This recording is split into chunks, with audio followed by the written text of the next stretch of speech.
Welcome everyone to this final iMOVE webinar of the year.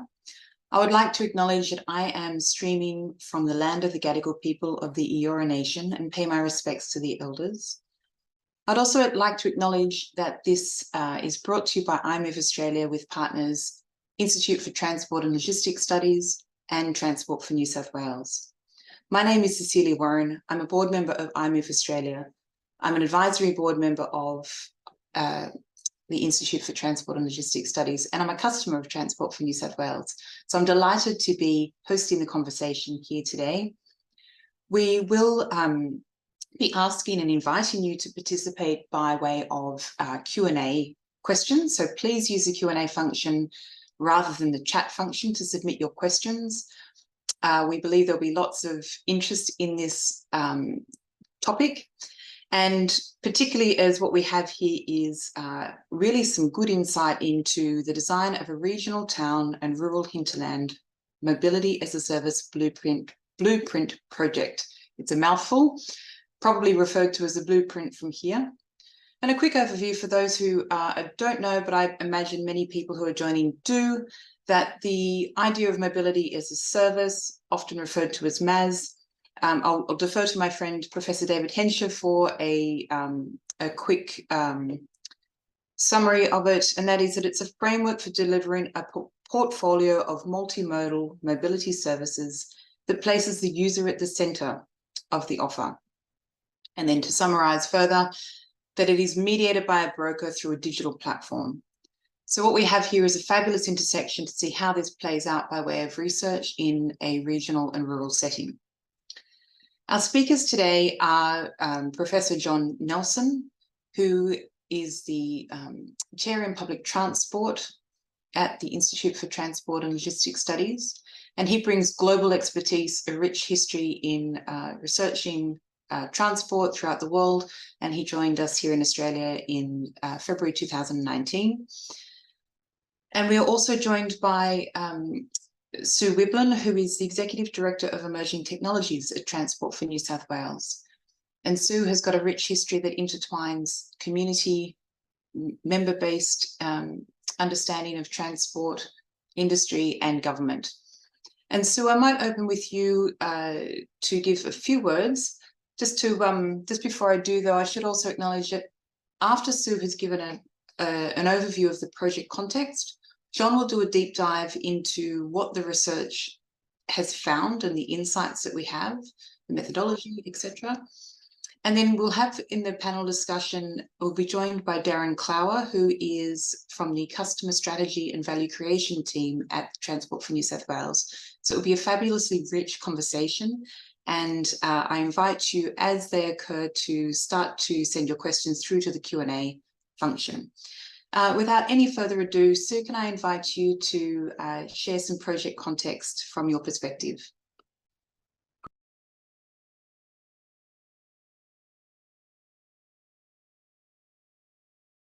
I think Sue's just having trouble jumping back in.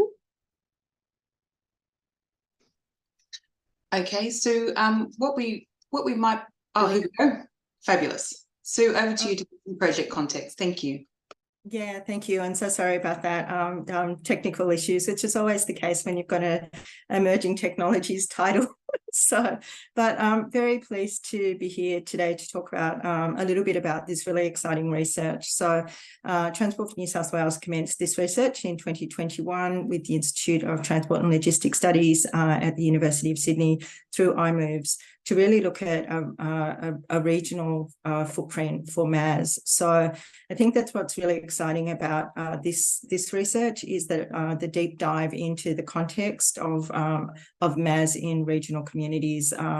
Many of the studies, I think, to date have really concentrated on more metro areas. So the research was really designed to improve our understanding of mobility as a service in the regional context. And we worked extensively with key stakeholders and users in regional communities of Dubbo, Coffs Harbour and Nowra.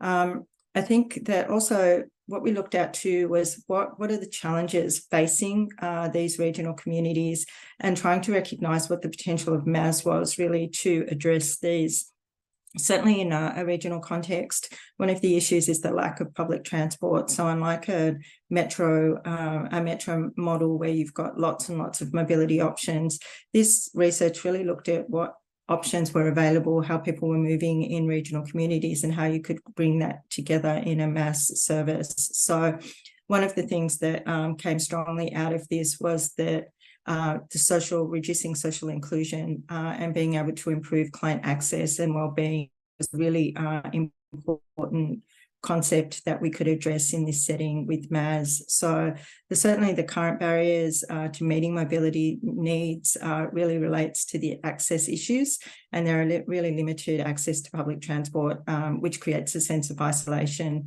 So improving transport options and infrastructure can really help to increase access to opportunities for people and improve their overall life quality. It was also in a regional context, looking at the private car, and car is king, unfortunately, in regional New South Wales, but really looking at how you start to bring car into these types of models, which was really exciting.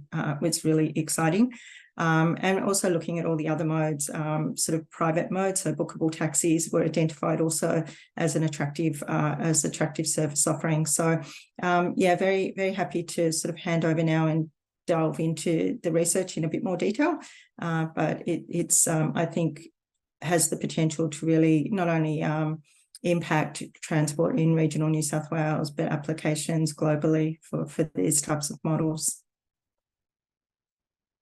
Thank you so much, Sue, and appreciate that overview.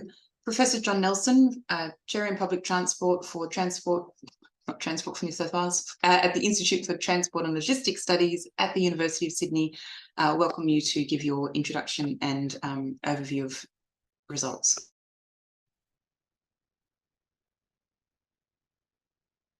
Thank you very much, Cecilia, and good morning, everyone. And it's a great pleasure to have the opportunity to present the outcomes of our project. I'm speaking on behalf of the full team, which, in addition to myself, comprises my colleagues David Hensher, Corin Mully, Chin Ho, Haonong Xing, and Camilla Balbontin. As has already been pointed out, the project does indeed have a long title, and we will be referring to the Rural MaaS Blueprint. It's been a very enjoyable experience working on this project, and the challenge in front of me now is to do justice to the 2-year project in 20 minutes. Let's start with underscoring what the blueprint is all about. It's about presenting a vision for how transport services in rural and regional areas in the New South Wales context could be better organised to meet the needs of residents and visitors.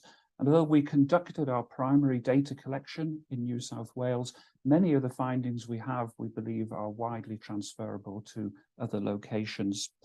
The blueprint itself is built upon a detailed evidence base derived from 3 different strands of data collection. I'll be talking about each of these as I go through the presentation. We conducted in-depth stakeholder interviews in 3 locations. Sue referred to those locations, and I'll talk about in a moment or two about our selection criteria for those. We conducted a series of end-user community discussion groups with residents in each of these 3 locations, and we conducted an online survey across the 16 regional towns in New South Wales. One of our key outcomes, it's already been mentioned by Sue, and I wanted to emphasize it at the outset, is that the blueprint recognizes that the car will play more of a role in rural and regional MaaS than in its urban counterparts. An early stage of the project was conduct an extensive literature. We've been working for some time providing quite a lot of commentary within ITLS on the concept of MaaS and its future. I don't have time to delve into that just at the moment, but a working definition that I think it's useful for us to bear in mind, and as concise as I can make it, is that MaaS is a type of service that through a joint digital channel enables users to plan, book and pay for multiple types of mobility service. We conducted an extensive literature review, including a review of existing schemes that are planned or have been piloted, or indeed are still operational in the rural context, and that work has been published separately. A useful starting point in terms of definition comes from our colleague Carol Schwager, who works extensively with ITS America. And Carol writes, rural MaaS doesn't look exactly the same as MaaS implemented in or planned for urban areas around the world.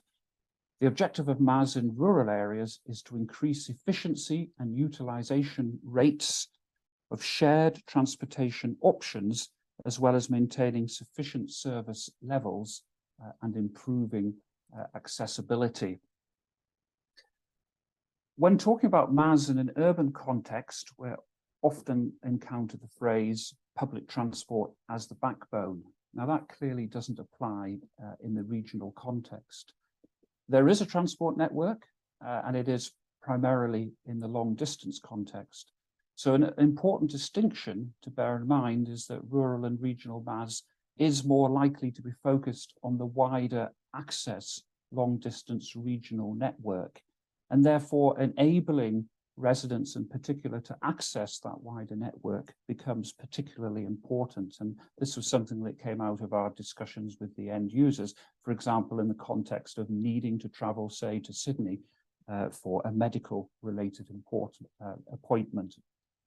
Non-mobility services are an important part of the debate around MaaS at the present time, and they're likely to have differing importance in rural and regional contexts compared to urban. And similarly, the important issues of digital infrastructure and digital literacy will resonate in different ways when comparing rural and urban. So those are important contextual factors to bear in mind.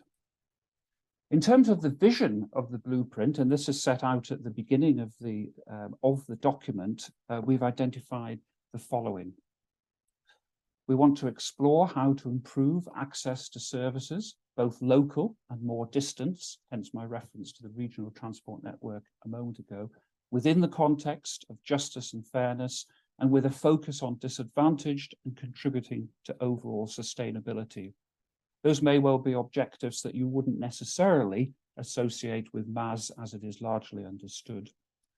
We recognise the critical role of governance, and particularly broad-based governance that goes beyond conventional public transport, and the central role of the Transport Authority enabling and supporting the development of stakeholders. And the stakeholder roles are likely to be far more reaching than those associated with normal mobility solutions. It should include community support and the trust of private partners, and community focus is essential when we drill in on the critical role of the private car. The blueprint takes a multimodal approach and includes modes not yet present in the rural and regional landscape. So we're taking a future look as well, and it explores the innovative delivery of mobility solutions and non-mobility elements of those solutions. And it ends up with an action plan, which is what I will conclude my talk with. In terms of the method for choosing the locations that we wanted to focus on and the subsequent survey design, we started by looking at the context across the whole of New South Wales.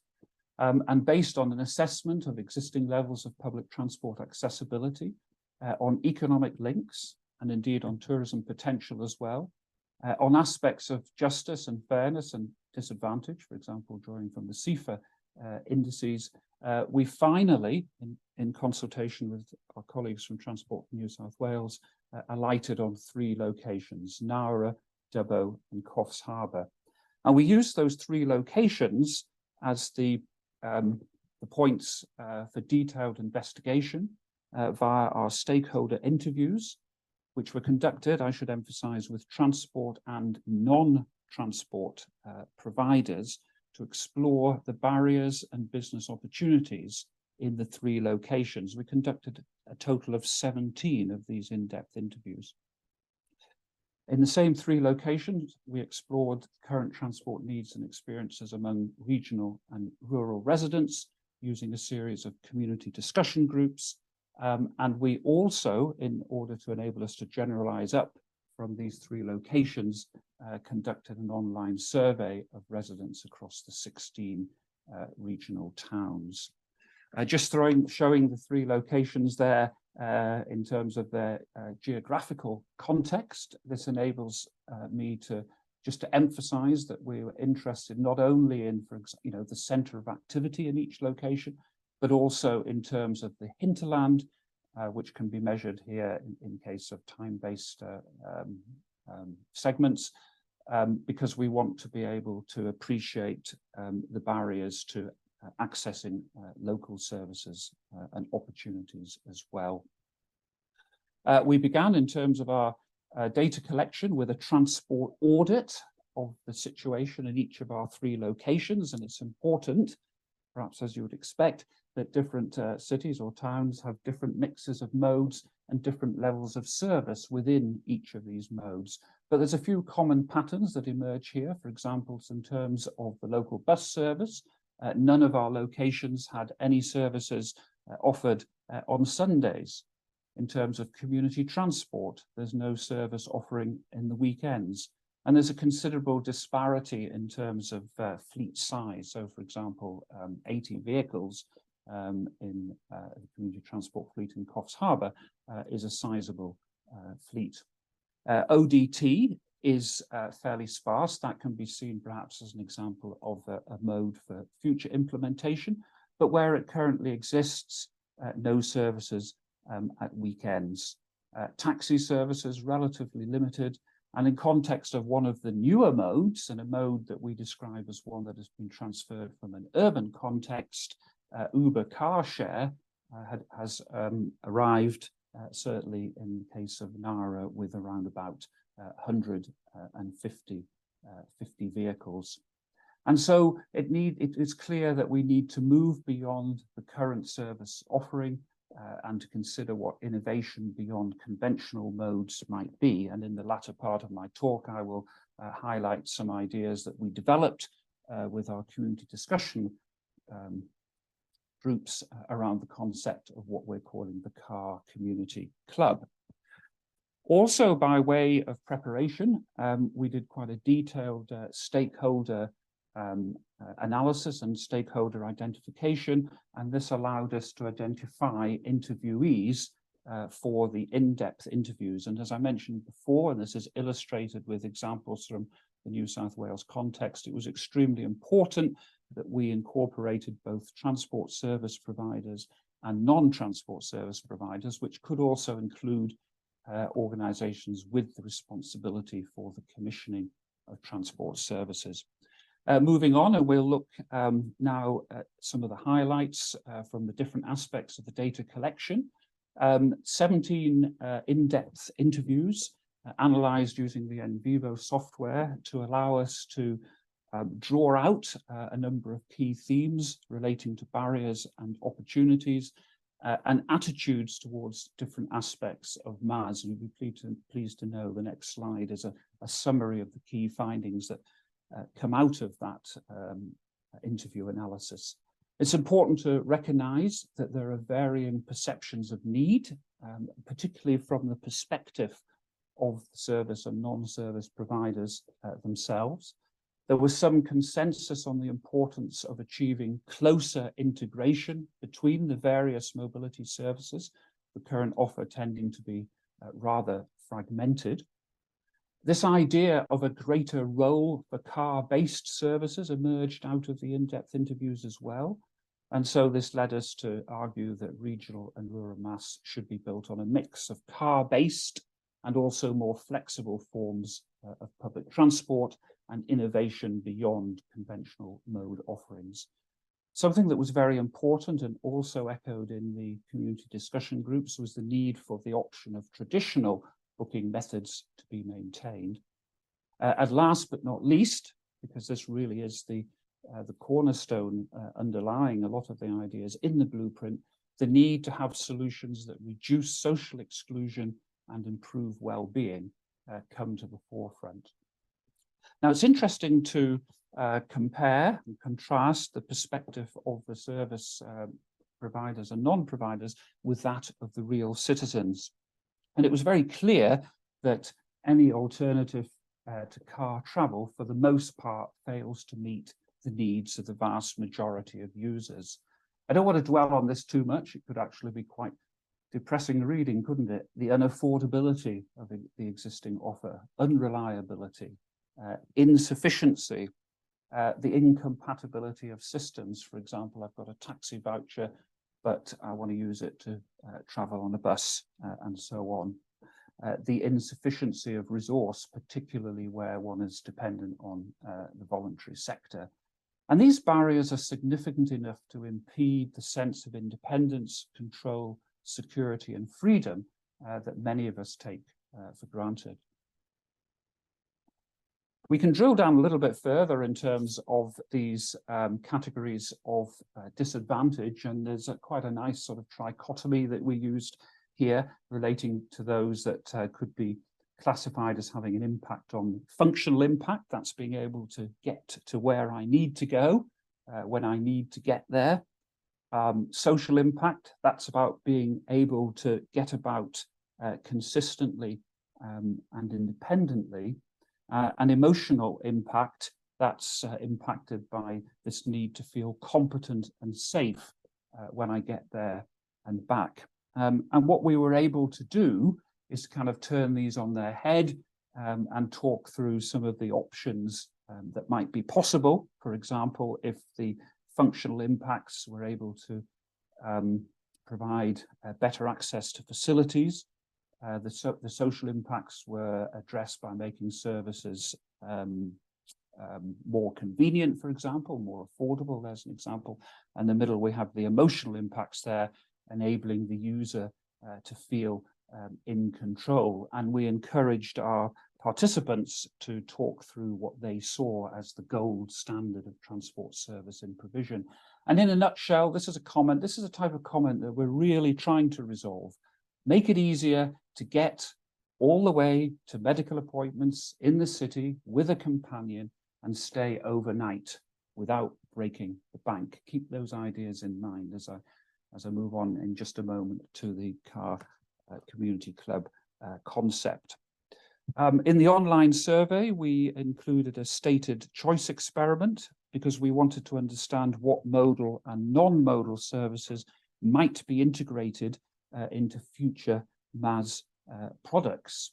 And based on the cost per week of using different modes, if respondents said that they would use it now if it were available, or into the future, the importance of car-based modes comes to the fore, rises to the top there, including the idea of being able to participate from a non-driver in a subscription type service. And we also had a demonstrated interest in terms of intent to use if different non-mobility services were available for incorporation into the bundles.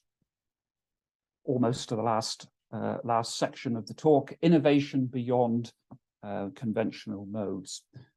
The car community club. Many people will tell us this is not new, and we will agree, but the way in which we worked it through with our community discussion groups and reflected it in our online survey allows us to incorporate a few additional nuances to develop what we believe and what we would like to test as a workable context. The Car Community Club is a club based on a no-fee membership for drivers and residents, where paramountly safety and security of members can be ensured and safety of vehicles can be logged. It's something that could be operated under charitable status. The CCC, that's the shorthand we use, matches private car trips between drivers and potential passengers. Drivers of cars can list trips, passengers can request trips to specific destinations, and these are matched. It's not a free service. When a trip's been matched, the passenger will make a voluntary donation Some part of that donation would remain with the CCC and the organising entity, if you like, and to be used for safety checking and the underlying matching process. And the donation and apportionment could be divided on a case-by-case basis. In terms of innovation beyond what is conventionally done, two critical aspects that add to the attraction is the inclusion of the coordination of passenger movement with parcel delivery, and also the ability to identify and book accommodation services. This fairly simple concept could, we believe, become over time self-supporting, but would need some kind of kickstart financial support for the developing of the underlying algorithm and the app, and defining the governance that will be required for broad-based government. Last section, what does all this mean in terms of implementation?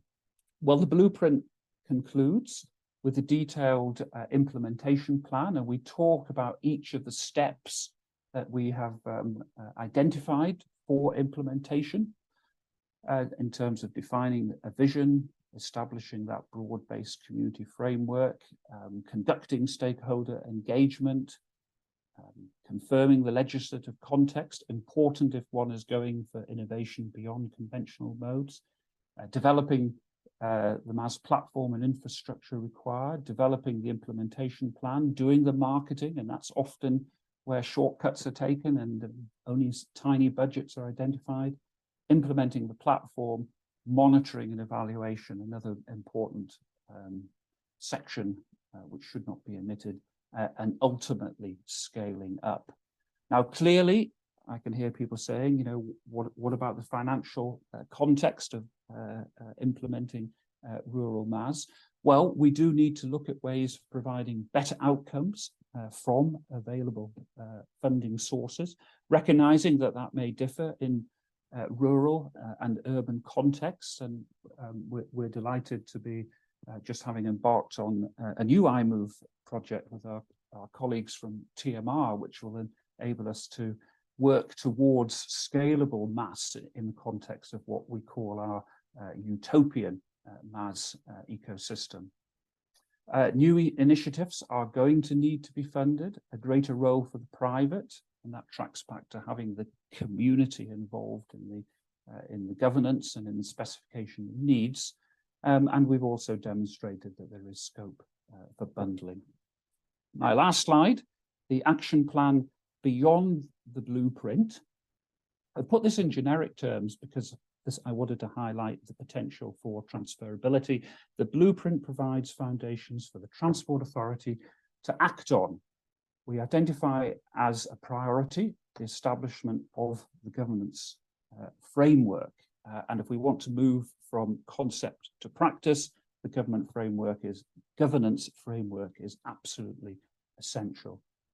There's a lot of organizational change that will be required, particularly one realizes or accepts the need for cross-departmental governance and collaboration, and there will be ultimately legislative changes that may be necessary. One that is talked about frequently is the relaxing of eligibility criteria for access to community transport, so that the wider public may benefit from access to that resource in the case of underused capacity. There'll be a need for new subsidy arrangements, and we'll pick that up in our the development of our utopian framework, where we will be looking at the potential for consortia of MaaS providers to bid into a common framework against predefined societal KPIs. And as I mentioned already, there's a strong potential we'd like to explore around the greater use of community transport. And I conclude just by acknowledging our sponsors and again recognizing the full ITLS team who have contributed to this study. Thank you, Cecilia. Thank you, John. That was deeply interesting and insightful.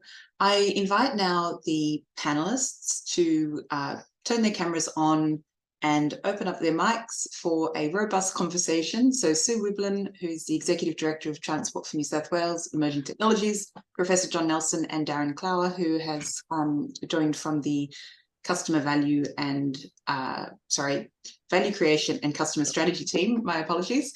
Darren, I'm going to throw to you as just to give a response, I guess, to some of the analysis and research that you have found or you have heard from John, particularly as it relates to your understanding of the regional and metro experience of customers in terms of transport disadvantage. Yeah, excellent. And thank you everyone for the opportunity to speak today. Look, the report for me captured one very impactful message that's really resonated with me, and I think it will for everyone listening today on the webinar.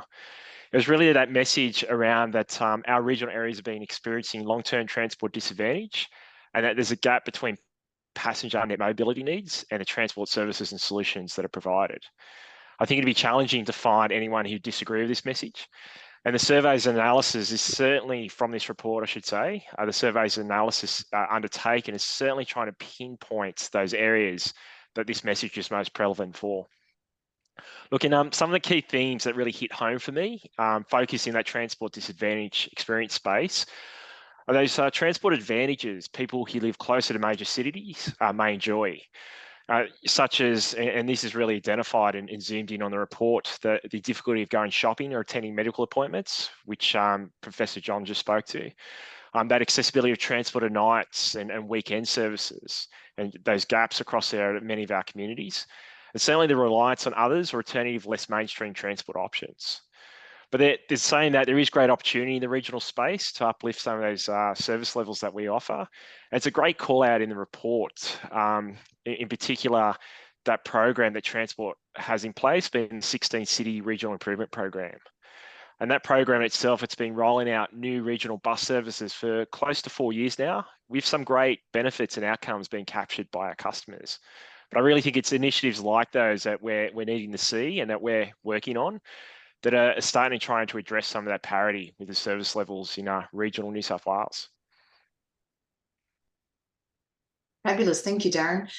Sue, were there anything in the report that you wanted to just touch on in reflection, and if not now, maybe later in the Q&A? Yeah, look, I think for me, what's really groundbreaking around this report is looking at how it's looking at how we blur the lines between private and public in regional areas. So, you know, Transport for New South Wales is doing a lot, as Darren just touched on, in terms of improving regional bus services and looking at sort of traditional public transport methods. But you know, the disadvantage in regional areas is nothing new. It's very difficult with the densities to be able to address simply through network planning or traditional transport services. So to really make a difference in this area really will require people to think quite differently. And I think John and the team really drilling in a very tactical way on the types of trips that are taken in regional areas, and you know, looking at then how you bring in other modes and you start to look at things a little bit differently around how you put trips together, I think is what's very special about this report, and also can be a key takeaway to any other our regional communities are seen in many regional communities here, you know, and across the world. So I think it's got relevance in lots of contexts. Thank you. One of the questions that has come through is really interesting in the context of something, John, that you pointed to with respect to the role of the private car as a quite significant differentiator in regional areas compared to metro areas of MaaS. And Lee Kennedy has asked if there are any findings about how a decarbonised MaaS could be developed as soon as possible, rather than developing a fossil fuel-based solution. What are your thoughts? Okay, thank you for your question, Lee, and that is important. And of course, I might say that you using any vehicle, including a private car, on a shared basis is a step in the right direction towards the decarbonisation. I think also it's worth mentioning, because we're anticipating alternative futures, we did in our online survey ask people to consider options where electric vehicles were used. I'm thinking particularly in the context of community transport, which as a sector is already exploring and starting to implement at least partial fleet electrification.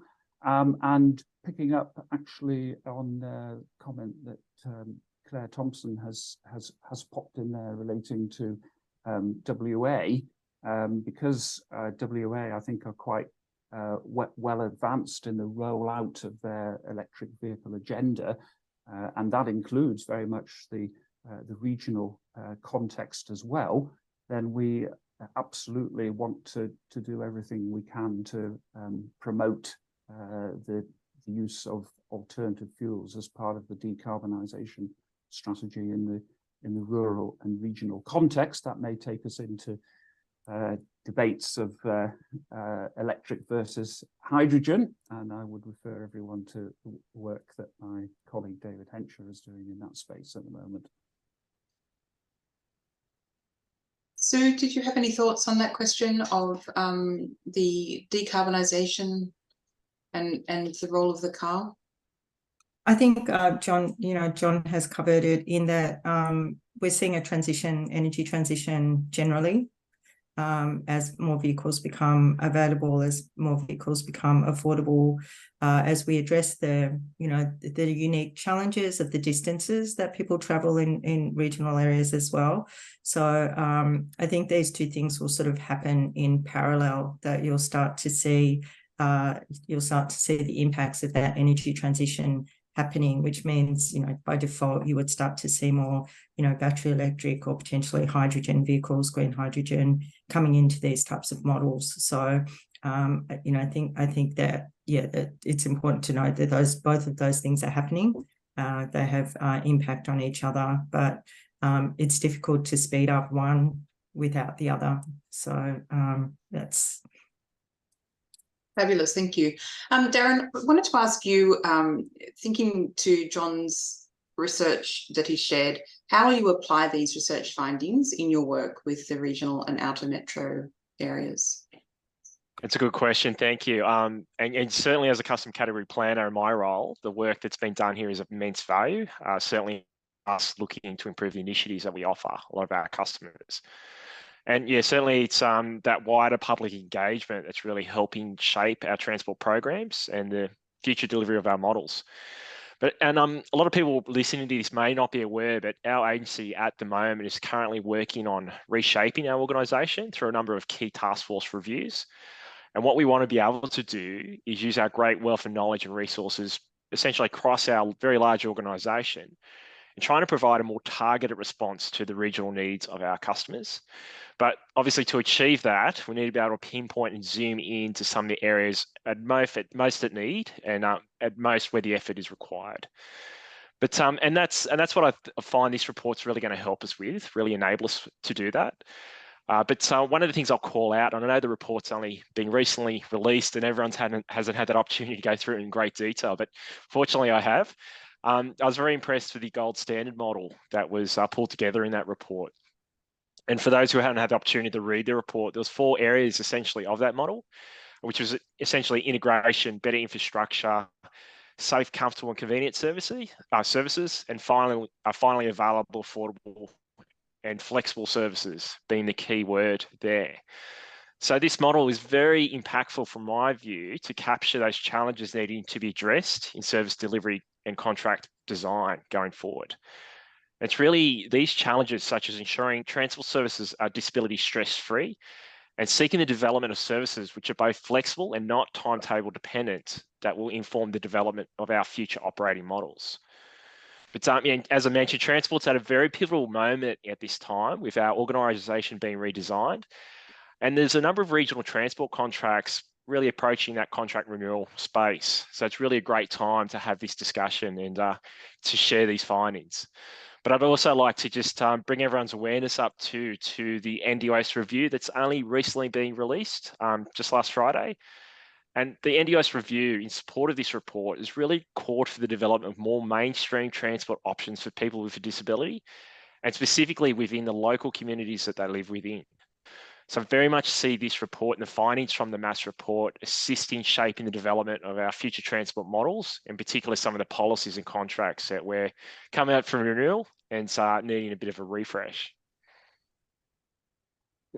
Cecilia, could I just respond to one of the comments that that Darren has made there, and thank him for elaborating on the idea of the gold standard. On my last slide, the final member of the team whom I didn't refer to and was remiss is Alison Scott from Capri, and Capri are a specialist market research agency, and they conducted the community discussion groups and indeed the in-depth interviews on our behalf. And I just wanted to emphasize that this, this idea of infrastructure, integration, safety, and I think the other one was availability and affordability. These are points generated through detailed discussion with community members and that seek to respond to those different categories of impact of social disadvantage that we represent, that we identified. So we'd really like to see these ideas being adopted at the grassroots level, through local government, through community groups as well.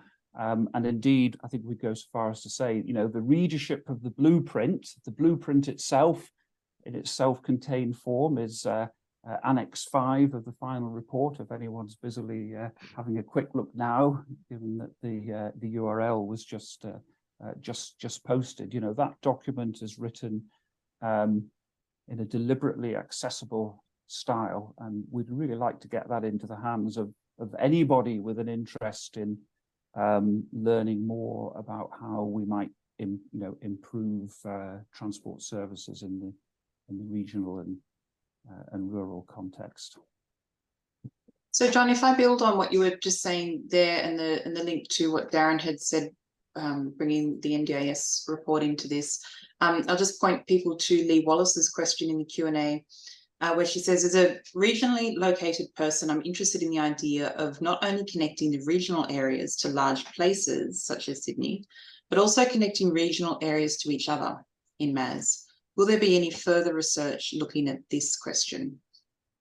Yeah, absolutely. Thank you, Lee. And as you know, in all good research projects end with suggestions for further research, and as of course that's the business that we're in. And I did give a little trailer for a piece of work that we're embarking on in a new iMOVE project relating to the utopian framework for MaaS. Look, the vision has to be a big one, and it has to be built around interoperability. And I mean, ultimately, if we're serious about enabling end-to-end journeys, ultimately in all contexts, that is not just going to be limited to the local, the regional, the state level, the national level. You can potentially take it as far as you want. But certainly, I think at this stage, we would be really happy to see local discussion taking place in regional towns, and particularly those with an interest in enhancing their connectivity, taking the blueprint, taking the concept of the community car club, and David has been adding a few comments about that into the chat, because we do see the testing the community car club as in a sense a phase 2 of this particular project. And the beauty of the concept is that it's not only is it low cost, it's scalable, and it can meet both local needs and also these requirements to be able to connect with the regional transport network as and when they arise. Thank you, Sue or Darren. Were there any comments you wanted to reflect back? Just to foreshadow, I wanted to go to the sort of opposite question, which was the question around micromobility and what Paula Gleason has put in questions around micromobility and what role that could play, which is sort of a similar question, but at a different type of scale of actual mobility option. So to answer either a reflection of what John had said or the question of micromobility as per Paula Gleason's question. I think the only comment I'd have to that is those who know regional New South Wales well know that each community is very different, and that's why there is a significant need for that grassroots sort of focus in terms of what's suited for that particular community. So I think that's a key message coming through from that report. So that's where I think it's really adding a lot of value, bringing those key themes together and trying to make sense of that regional space more from that customer perspective. Just to mention, of course, with the rollout of the shared e-scooter trials, which we at ITLS are doing the monitoring and evaluation for, it's really encouraging that a number of regional locations are either already confirmed or very soon will be. And of course, the importance of first and last mile connectivity is as pressing in a rural context, maybe more so on occasion than it is in an urban. And as we have more rollout of micromobility applications, people coming into a location even on an occasional basis, but having familiarity with the micromobility modes, one would expect be keen to make use of them as well. Sue, any thoughts on that you wanted to add?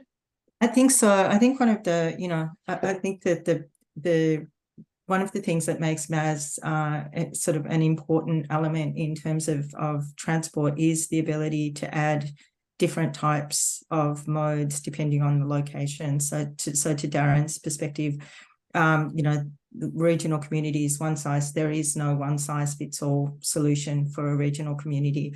And unfortunately, public transport is often a one size fits all by its very nature. So being able to sort of blur the lines and bring in different modes to fill those gaps, particularly in first and last mile, or even individual trips, if they're short trips, can absolutely be filled by micromobility options. But yes, but in different communities that would look different. And I think from a government perspective, what's really interesting in that space is, for us, what role do we play in terms of the policy settings, the infrastructure that we would need to put in place to then encourage sort of private operators to move and to look at regional areas as these, because we see that post-COVID, across the board, whether metro or regional, there is much more uptake now in micromodes. And so I think they definitely have a part to play. They'll just play potentially a different part in each community because each community is different.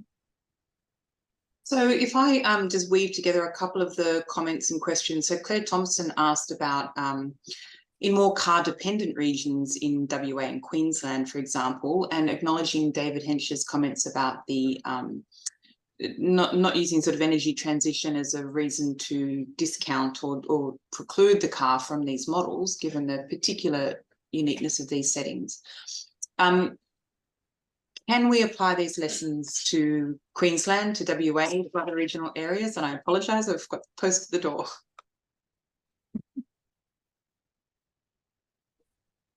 John or Sue, yes. That would be interesting. And perhaps, Darren, I might just throw to you as well to weave in. You can see David Hensch's question around the community car club. Does that sort of feed into your observations around this as well?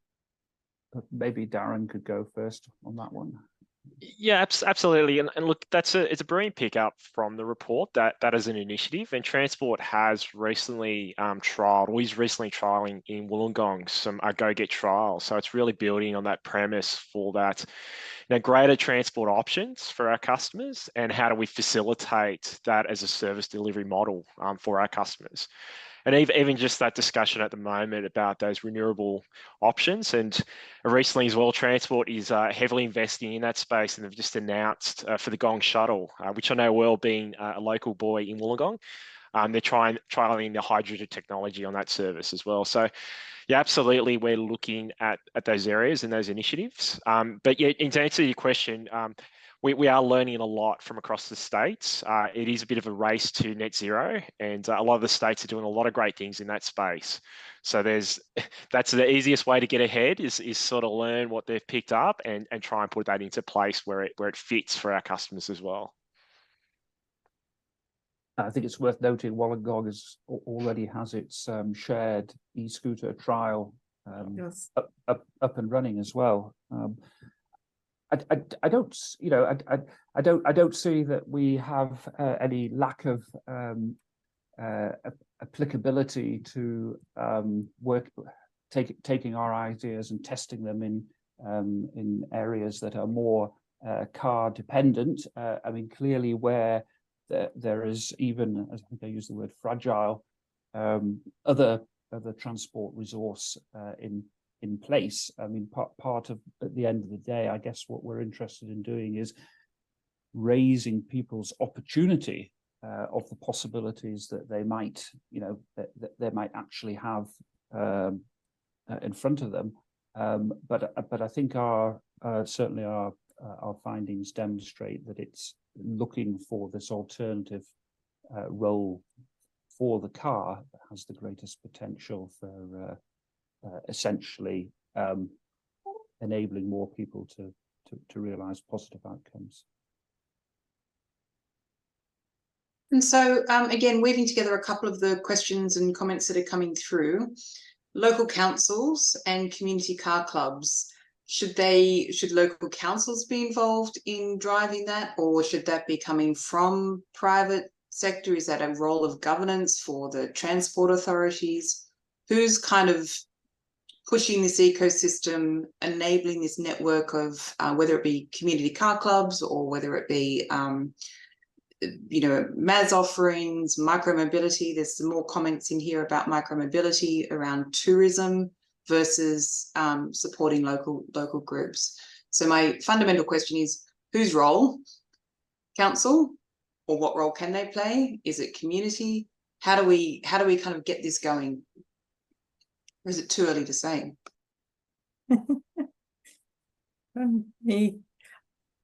I think like all of these types of models, someone has to take the lead initially in terms of being able to establish a model.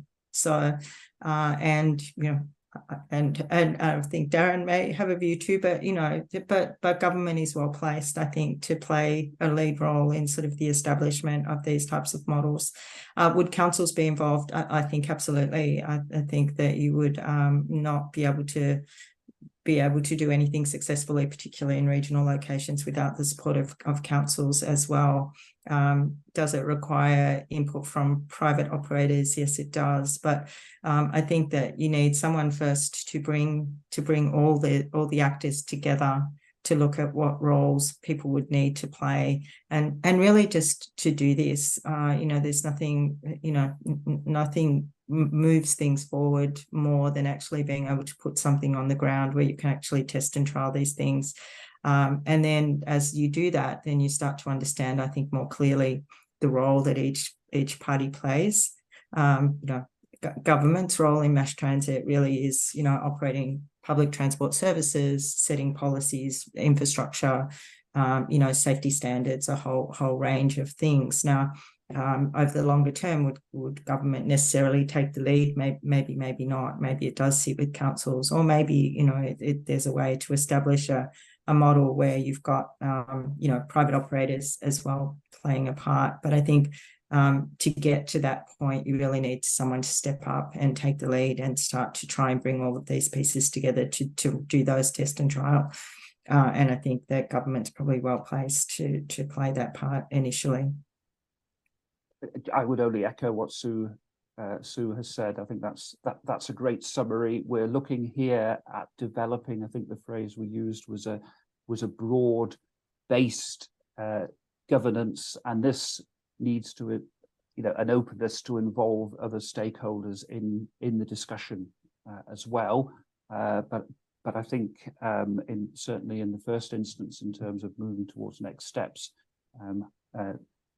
leadership from the Transport Authority is an obvious way to go. So interesting role for local councils to and potentially the transit authorities. Final question as we finish off, so perhaps a minute each for each of you, either in doing the research or in reading the research. What was the most surprising thing that you encountered? It's another good question. Look, I was a little surprised that there was a bit more of a focus on vehicles being, I guess I was surprised and wasn't surprised. I know that's a very mixed answer, but yeah, surprise was more of a focus, more of a need for that reliance on the individual vehicle. And I guess coming from transport, we've always got that bias to try and get the public transport system service as many customers as possible. But reading through the report, it makes perfect sense that just in terms of affordability, that flexibility option for our customers, the smaller vehicles are definitely that sort of option that can maintain that flexibility and connectivity around a regional sort of setting. So it made perfect sense going through the report. Thanks, John. What surprised you the most, or piqued your curiosity the most in this research? Maybe thank you for rewording that for me, because it's an interest rather than surprise. It's the I think the creativeness that is out there amongst the local community, and we've got some great examples, and I think they're in the report, of little sketches and sort of post-it notes that members of the community drew in trying to put forward their ideas for this gold standard. So that's where a lot of the creativity is, and these are the people we need to be talking to on a more regular basis. I love that drawing has been the thing that has brought this to life. I think it's a fabulous thing, and perhaps the next research project is what role drawing could have in bringing ideas to life. Sue, how about we give you the final word on what surprised or piqued your interest the most in this work? I think, yeah, again, I like not so much surprise, but I guess pleasingly is to actually see the openness of people to engage in these new ways of thinking about public transport. So, that's not always the case when you get groups together. People have often very fixed views around what can and can't work, and there's not always an openness to sort of really delve into these new types of models and new types of solutions. And I think that, that was very pleasing, because this is everybody's problem to solve. So, whether you are a council, whether you're a private community transport operator, whether you are, Transport for New South Wales, whether you are a private citizen just trying to live your life and move around regional communities and get to shopping and medical appointments. So this is everybody's problem. And I think it was, and I think the only way we solve these types of problems is together. And so, seeing so much openness and willingness to really put everything on the table and really consider all options, and look at this in a very different way perhaps than people have before, I think really sets a really great tone for what's actually possible. And it's always great that, because it's everyone's problem, that the likelihood that people will sort of stay the distance, because that's also the issue with some of these things, that, getting people together and talking about things and then translating that into really tactical, tangible outcomes, which can actually, over time develop. But having such strong interest, such open-mindedness, and such a determination to make a difference, I think is a really great start point for this. What a fabulous ending. Thank you so much. As we say farewell and thank you to the panelists, please keep reading the comments. There's very interesting comments and questions that have come through. I think it's clear that it's not cannot be driven by any one individual party. It's definitely an integration needed. So thank you very much to all of the panelists. Thank you to iMOVE, to the Institute for Transport and Logistics Studies, and to Transport for New South Wales. The report's available live. Please go and check it out. Thank you, everyone, and have a wonderful rest of the year. Bye. See you all later. Thank you. Bye. Thank you. Bye-bye.